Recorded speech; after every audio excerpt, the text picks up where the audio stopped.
ये 4 जगह दिया है कली को रहने के लिए। द्योतम यानी जुआ, जहां पर लोग बैठ कर के जुआ खेलते हैं ना, वहां कली रहता है।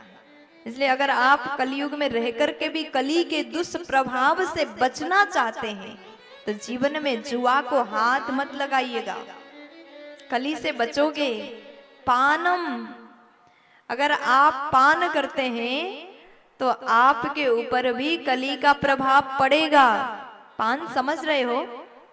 पान वो वाला खाने वाला नहीं, पानम यानी पीना, मदिरा पान करना।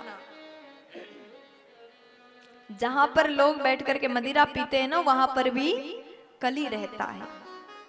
स्त्रियां, जहां पर परस्त्री गमन होता है वहां पर भी कली रहता है। और जहां पर हत्या हिंसा होता है वहां पर भी कली रहता है। देखो राजा परीक्षित ने हमारे लिए कितना अच्छा काम किया। अगर उन्होंने कली को कुछ सीमित जगह नहीं देते तो हर जगह घूमता और अपना प्रभाव हर जगह फैलाता। वो कली भी कोरोना जैसा है। जैसे कोरोना सब में फैल गया था ना, वो भी फैलना चाहता था, लेकिन क्या करें, राजा परीक्षित ने उसको एक जगह पर बांध करके रख दिया। जैसे कोरोना का नियम था, जो बार बार हाथ को सैनिटाइज करता, मास्क लगाता, वो बच जाता था, उसको नहीं होता था। ठीक उसी प्रकार कली का भी नियम है। जो व्यक्ति कथा श्रवण पान करता है, भजन में झूमता है, उसके ऊपर हावी नहीं होता। प्यार से बोलो। तो 4 जगह में राजा परीक्षित ने कली को रख दिया।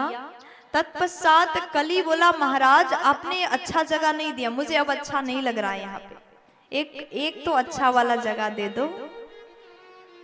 हमारे घर में 4 रूम साधारण हो तो हम ये कोशिश करते हैं कि गर्मी में सुविधा हो जाए, एक तो एसी वाला रूम हो। कली बोला ये 4 जगह तो अच्छा नहीं, एक अच्छा सा दे दो। कहाँ रहूं मैं? राजा ने कहा सोना में रह लो। कैसा सोना? चोरी द्वारा, अन्याय द्वारा लाया गया सोना में कली का वास होता है। राजा परीक्षित जी ने जैसे कहा सोना में रह लो, चोरी वाला सोना में, तुरंत कली महाराज के मुकुट पर बैठ गया। राजा परीक्षित के मुकुट पे बैठा। राजा तो धर्मात्मी थे, भगवान के भक्त थे, लेकिन उनके मुकुट में क्यों बैठा? क्या वो मुकुट चोरी का था? तो कहा कि राजा परीक्षित ने उस दिन अपने जहां पर सोना चांदी राजाओं का मुकुट रखा रहता था वहां से निकाला, बड़ा सुंदर मुकुट था, उसको पहन करके आए। वो मुकुट जरासंध का था, वो अन्याय करके लाया था, इसलिए तुरंत मुकुट में कली बैठा। उसके बाद में राजा परीक्षित के सिर पर कली सवार हुआ। राजा का बुद्धि भी उल्टा चलने लगा।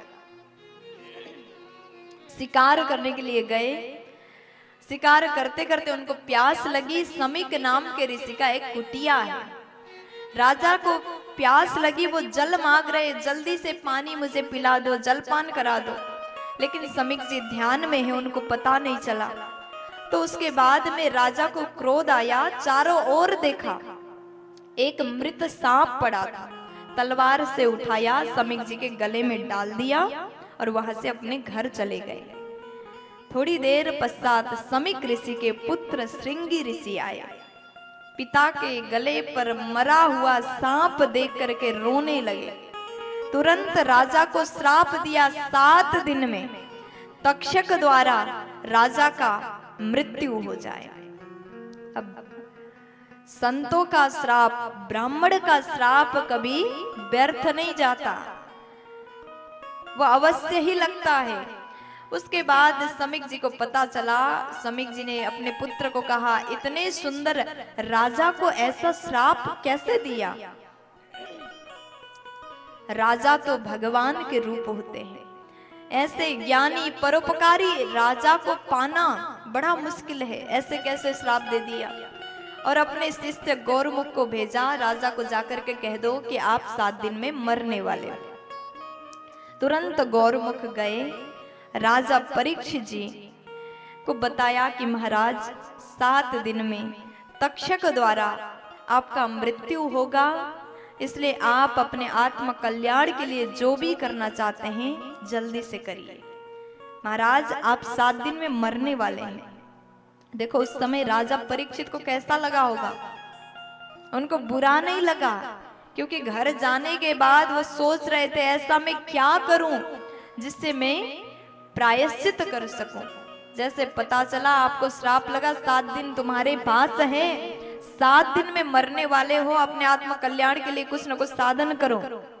राजा परीक्षित जी अब तुरंत राज्य को छोड़ करके गंगा जी के तट पर चले गए और वहां जाकर के महाराज आसन में बैठे। राजा परीक्षित जी भगवान का ध्यान करने लगे। बड़े बड़े साधु संत वहां पर पधारे। सबने कहा कि महाराज आप वेद पढ़ो, किसी ने कहा गीता पढ़ो, किसी ने कहा कि कुछ और पढ़ो, सब अपना अपना ज्ञान दे रहे हैं। लेकिन राजा के मन में ये भाव है ऐसा मैं क्या करूं जिसको करने से भगवान मुझे प्राप्त हो। देखो जीवन में केवल 7 दिन बचा है। हम लोग होते तो पहले ही डर जाते, रोते, चिल्लाते, क्या क्या करते, लेकिन राजा परीक्षित को जरा सा भी कष्ट नहीं हुआ। उन्होंने कहा कि मैं सौभाग्यशाली हूं, ऋषि ने मुझे श्राप दिया और मुझे पता है कि मेरा मृत्यु निकट है। दुनिया में जो आया है उसको तो जाना है ही, ये निश्चित है। कोई भी मौत से नहीं बच सकता, सबको मरना है, सब एक दिन जाएंगे। इसलिए जाने से पहले कुछ ऐसा कर जाओ, मरने से पहले ही मर जाओ। कैसे? कहते हैं मरते समय में भी हमारे भीतर लोभ, लालच, ईर्ष्या आदि द्वेष होगा तो उस समय हम मर कर के भी मुक्ति को नहीं पाते।